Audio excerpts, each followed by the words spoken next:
you'll see people literally just nonstop in their phones. They can't talk to you without their phones.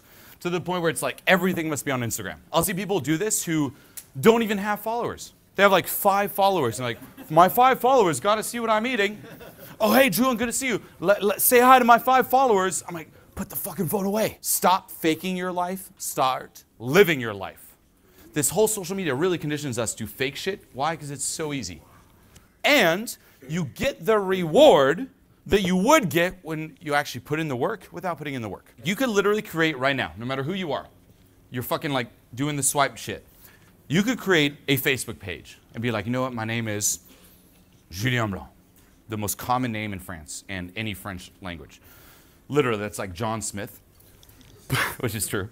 Put the picture of you with the fucking suit that you just rent or borrow from your friend. You're like, you know what, suit, come up with a business name. That's always fun, right? What's a fun business name? Do you have a business? You seem very serious. Yeah? Yeah, not my own business, but I'm working on aircraft engines. What? Aircraft engines. Aircraft. What would be a cool business name? Come on, come on. What? Let's just say fire engines, right? Because fire makes everything cool. Unless you live in California. Fire engines.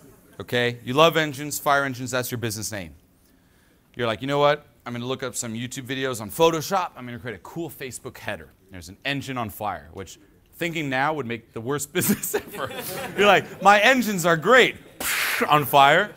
So, fire engines. Sometimes gold happens in the moment. So, fire engines. Then you put your face. You're like, CEO of fire engines. And you start inviting all your Facebook friends over. You know what's going to happen? You're going to get that fucking approval. They're going to be like, man, what's your name? Oli. Oli? Like for what? Huh? Oliver. Olivier? You're not even from France, are you? No, I'm actually from Germany. Let's just say your name is Bertrand. I like that name. Or Bernard. You know my favorite name of all time, which I'll bleep in the video because it's actually a real person? Bernard. How fucking badass is that? What's your name? Bernard. So anyway, say that's your name, Bertrand. All your friends, dude, they're going to be like, commenting, Bertrand, that's so inspiring. Plane engines on fire. You're killing it. I'm so happy, supportive of you. And you're going to see the comments come in. Literally as if you did the whole thing.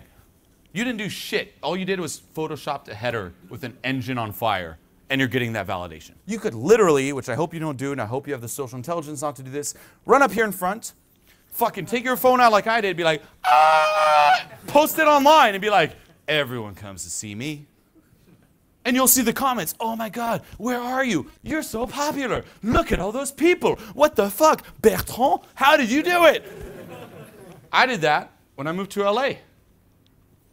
Well, I didn't fake it where I'm like, I'm kidding. But I literally started posting like these, this is back when Facebook was new, before you were born, some of you.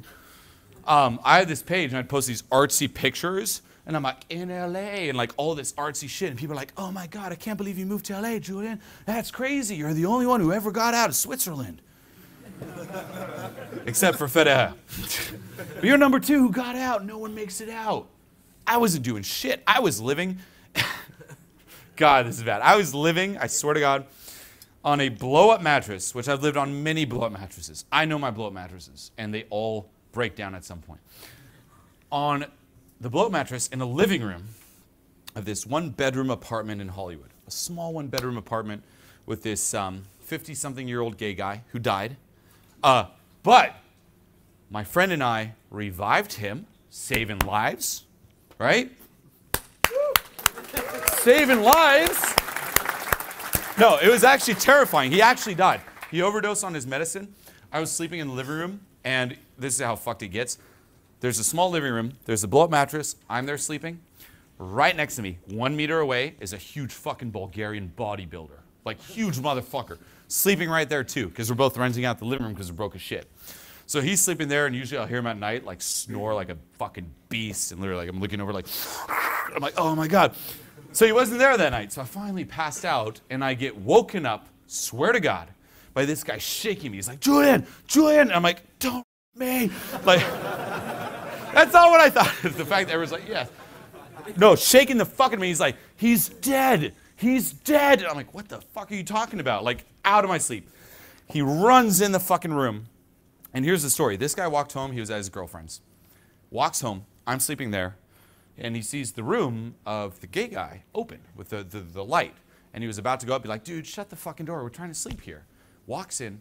The guy is sitting on his desk, like the desk. He's like, poof, like this. Purple. Dead. Can't make this shit up. Fucking dead. Overdose on his medication. The guy grabs him, throws him on the fucking bed, starts like trying to do some weird ass Bulgarian CPR, runs to me, grabs me. I see it. I'm like, oh, fuck. I never thought I'd call 911, but I'm actually doing it. 911, am I in a movie? Ah, like that. And literally, like, you never think you'd actually call 911, but I did. I pressed those fucking numbers and I pressed call, like, oh, no, emergency. I'm like, he's dead. He's fucking. And they're like, somebody's got to do CPR. And I look at him. I'm like, CPR. The guy's, like, at this point, he's actually better. He's purple but pale, and there's sweat, and it's just like, I'd rather fuck that cow. No, I'm kidding. No. I was about to jump in, but he jumped in first. Like, literally, I hit his head as he did it, because I was the hero here. So I was like, okay, oh, and he jumped in, started doing CPR. I almost puked. He almost puked. It was so disgusting. He's like, whoa. I'm like, whoa, we're doing it. And after like 20 to 30 seconds, the guy's like, and starts breathing like every 30 seconds, like nothing, and then like 30 seconds. Ambulance barges in, drags the guy out. We don't hear from him for 3 days. Swear. I'm like, we're texting him, no answer. I'm like, is he dead? Do we have to move out? What the fuck's going on? But no, he survived, and we saved him. That's right. That's where I'm at. I'm lying on this fucking blow-up mattress. Dude's half alive. Bulgarian next to me. I'm on my computer, and I'm like, killing it in LA, everyone. Was I? Fuck no, I'm on a mattress. In a living room. In a shitty situation. But it didn't matter, because as long as the virtual life was intact, as long as my virtual avatar was intact, fuck real life. Right? Don't fall into that trap. Remember, there are those two worlds. You gotta value real life over virtual life.